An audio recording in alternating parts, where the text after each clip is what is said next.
Jadi berbahagialah kalau ada di antara kita yang diberikan oleh Allah kekuatan dalam hatinya untuk mau memakmurkan masjid dengan semua jenis kegiatan yang mampu dilakukan. Maka Anda sedang masuk dalam kalangan elit di dalamnya. Ya. Nah, tapi tidak cukup dengan amin. Ya. Gitu. Apa yang dimaksud memakmurkan itu? Ya. Yang pertama, man amana billahi wal yaumil akhir. Dia membawa misinya ke masjid itu karena imannya supaya cari bekal di hari kiamat untuk pulang. Jadi mengelola masjid itu bukan mengelola perusahaan. Orientasinya bukan dunia. Mengelola masjid untuk DKM ditujukannya betul-betul untuk menaati Allah. Ya. Kemudian menyiapkan bekal itu supaya punya kebanggaan saat pulang menghadap Allah. Nah, apa ciri-ciri orang-orang seperti itu? Yang pertama, wa aqamas shalah. Dia berusaha memakmurkan masjid itu dengan konsisten membuat sifat sholat jamaah yang baik dan rapih. Nah, jadi ada pengelolanya, ada imamnya, ada makmumnya. Bila nanti ada yang sholat di sini, DKM dapat bagiannya. Setiap orang sholat dapat pahala, ditransfer langsung itu. Itu hadisnya sahih. Ya, man sanna fil islami sunnatan hasanatan falahu ajruha mithla ajri man amila biha min ghairi an yankusa min ajriha syai'. Paham? Tidak. Nah.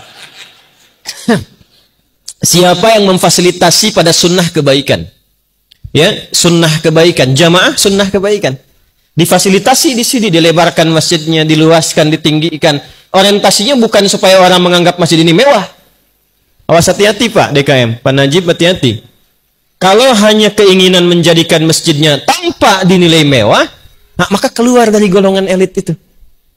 Ya, keluar dari golongan elit. Diharapkan dengan masjidnya direnovasi, jamaah mesti nyaman merasakan kenikmatan sholat di sini.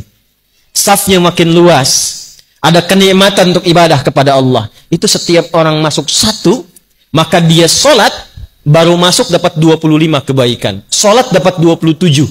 Jarak satu keduanya 500 tahun. Dua ketiganya 500 tahun. Itu di Sahih Muslim. Itu begitu jamaahnya dapat, langsung DKM-nya pun setiap orangnya dapat transferan sama persis dengan orang yang ibadah di situ. Ya. Itu satu. Wa ataz zakah, nanti mengelola potensi zakat dengan baik. Walam yakhsha illallah, dan menerapkan hukum Allah di masjid. Masjid itu rumah siapa? Rumah Allah, bukan rumah pengurus. Saya main ke rumah pengurus, punya aturan. Masuknya lewat sini, duduknya di sini, yang ngatur yang punya rumah. Kita datang ke rumah Allah yang dipakai aturan Allah. Karena itu kalau nanti sudah bagus, sudah rapi, yang pertama dipelajari oleh DKM, bukan membuat program, tapi belajar fikih masjid tentang aturan Allah di dalamnya. Ini penting saya sampaikan, sebab ini rahasia di antara kita ya. Ada 9 jenis setan yang berbahaya. Nanti kalau kita ke Palembang lagi, bikin kajian yang terukur, insya Allah nanti kita buat tema khusus judulnya fikih setan.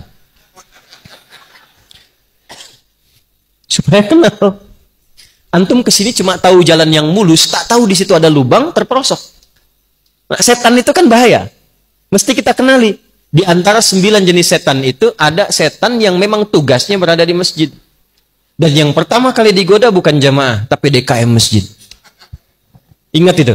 Kalau sekarang kompak Pak. Kompak jadi, bagus, sama-sama nyumbang. Nanti setelah jadi, masuk dia. Supaya dibikin pecah DKM-nya. Kalau jamaah satu bosan, yang lain datang. Tapi kalau DKM sudah nggak mau ke masjid, jamaah pun malas. Kenapa nggak ke sana? DKM-nya ribut melulu katanya. Padahal masjidnya bagus. Maka dari itu penting kita buat aturan-aturan itu supaya paham. Jangan takut dengan kas Pak, karena kan rumah Allah. Yang penting itu Allah kasih berapa, kemana dikeluarkan sesuai dengan aturan Allah. Ini penting saya pertajam dulu, karena sekarang ini baru kita masuk mendapati masjid sudah bagus. Dan dalam tahap penyempurnaan. Saya memberikan pesan yang kuat dulu, supaya nanti saat kita guyub menjadikan masjid ini baik, insya Allah DKM-nya pun sudah kuat, kitanya pun nyaman ibadah di dalamnya.